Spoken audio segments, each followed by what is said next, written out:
Kinsey Schofield. Well, Kinsey, I was a bit worried about how to frame this. My initial reaction when I saw the gruesome twosome doing their photo op thing, aren't we wonderful, have some soup, look at us helping everybody. My initial personal reaction was to vomit. But I thought, well, I better be, you know, I mean, I suppose their intentions aren't that bad, except for the fact I can't help keep coming to the conclusion that what Harry and Meghan wanted out of this was self-glorifying pictures. This, for them, was a photo op. Justin Bateman, the actress, she said, these people are disaster tourists. What are they doing here? What do they think they're doing? Others have called them tragedy vultures. And I want to ask you this question. What on earth do they think they're doing? I mean, there are lots of people in Los Angeles, Hollywood, really, really famous actors and actresses, you know, world-famous celebrities, much more famous than those two, who could have gone down there and said, oh, take a picture of me looking wonderful, helping the victims. But they didn't, you know, because it would have been inappropriate. So what do you think they're playing at? This is all about her, isn't it? And him. Look at us. Aren't we wonderful?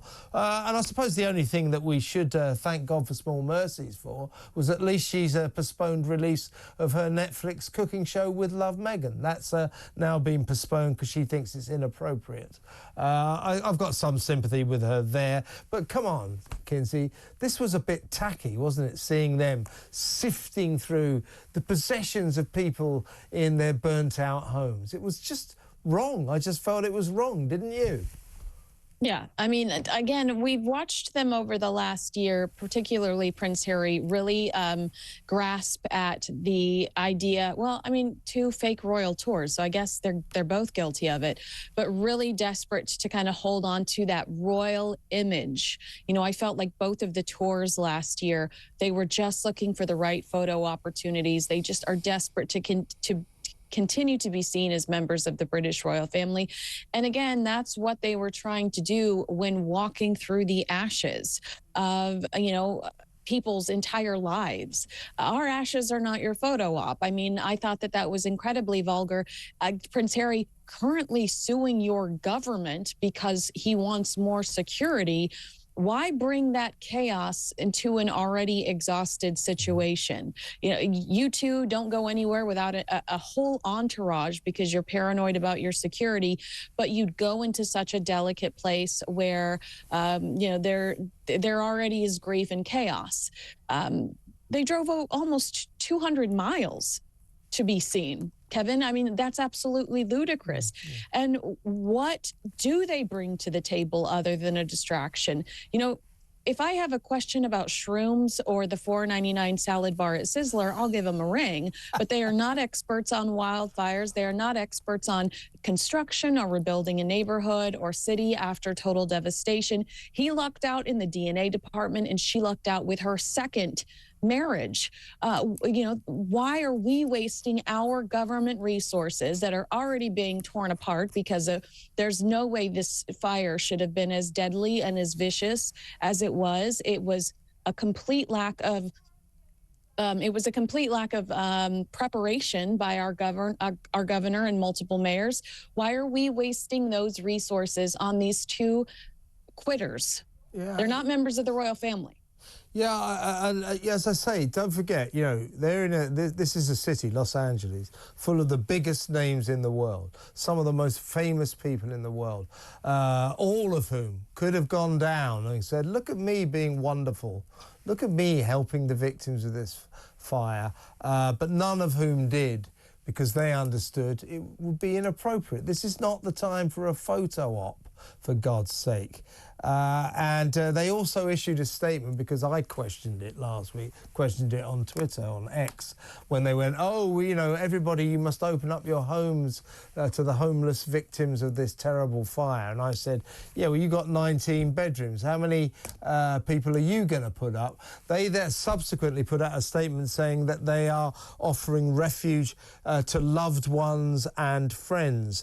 Personally, no, but they also said evacuees. Like, they definitely tried to make it seem like it wasn't just Doria Ragland. And can I stress, I'm pretty sure it's Doria Ragland. Yeah. It's Meghan's mom, who's already always there all the time. I highly doubt that they are stretched floor, to ceiling with people that were affected by this. That was my idea, Kinsey.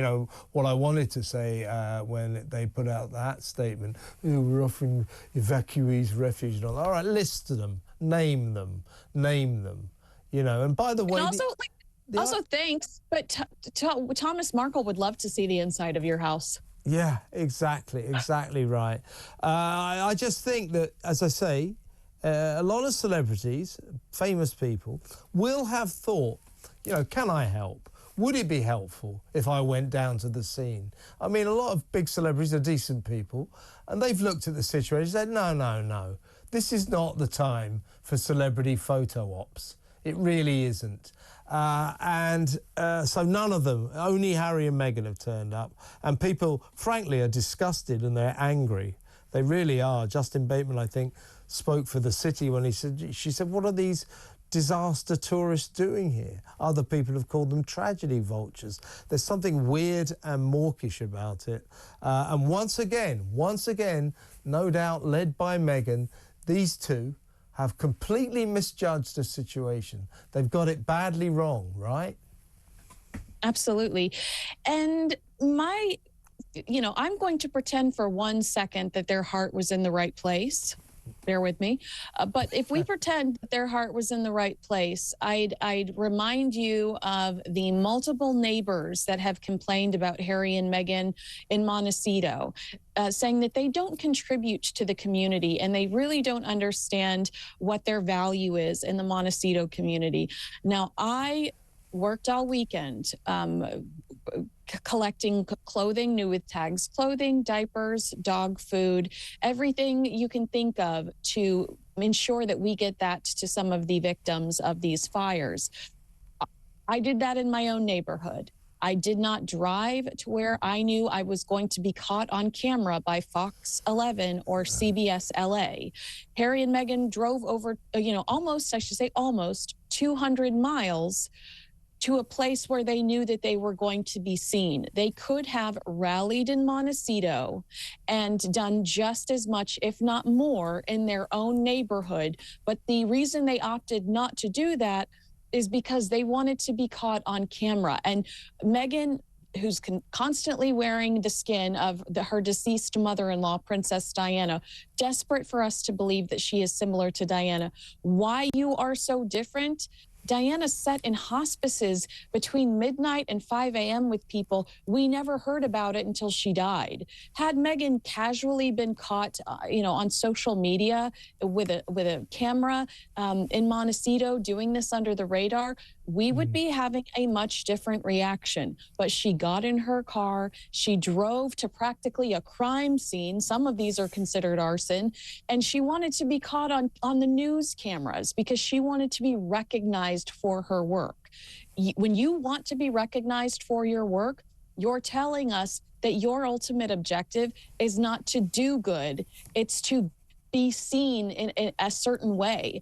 And actions speak louder than words. She tormented the Queen and Prince Philip in the last few weeks and years of their lives. Yeah, look at that. There's a picture of her here hugging some victim. It's puke making, it really is. And here's the thing. You and I had a date, didn't we, on Wednesday? We were going to do a special kind of appearance on my show, maybe your podcast as well, to mark the fact, to watch the beginning of her cooking show with Love Meghan, which we've discussed at length already. Doesn't look too promising, to say the least. But it was due to come out, I think, on Wednesday, the 15th, right? So 2 days' time. She's cancelled that. Now, in some ways, I don't want to criticise her too much because we slammed her last week for allowing that Netflix trailer for With Love Meghan to come out one day after the hideous terrorist attack in New Orleans and in Las Vegas. It was very inappropriate. So the fact that she's now postponed the release of her program being on Netflix in the light of the LA fires. I don't want to criticise her too much for, because you can't slam her for something one week and then not slam her for the same thing the next week. So, OK, fair enough. However, I can't help feeling that she's using all this to sort of put a rocket under the relaunch of With Love Meghan. That somehow or other the delay, the postponement, will make it all that more exciting. She's utilising, I think, the LA disaster, the catastrophe of the fires, to make the launch of With Love Meghan a little bit more interesting. And God knows it needs to be a little bit more interesting. See what I mean? She's utilising this fire, I think.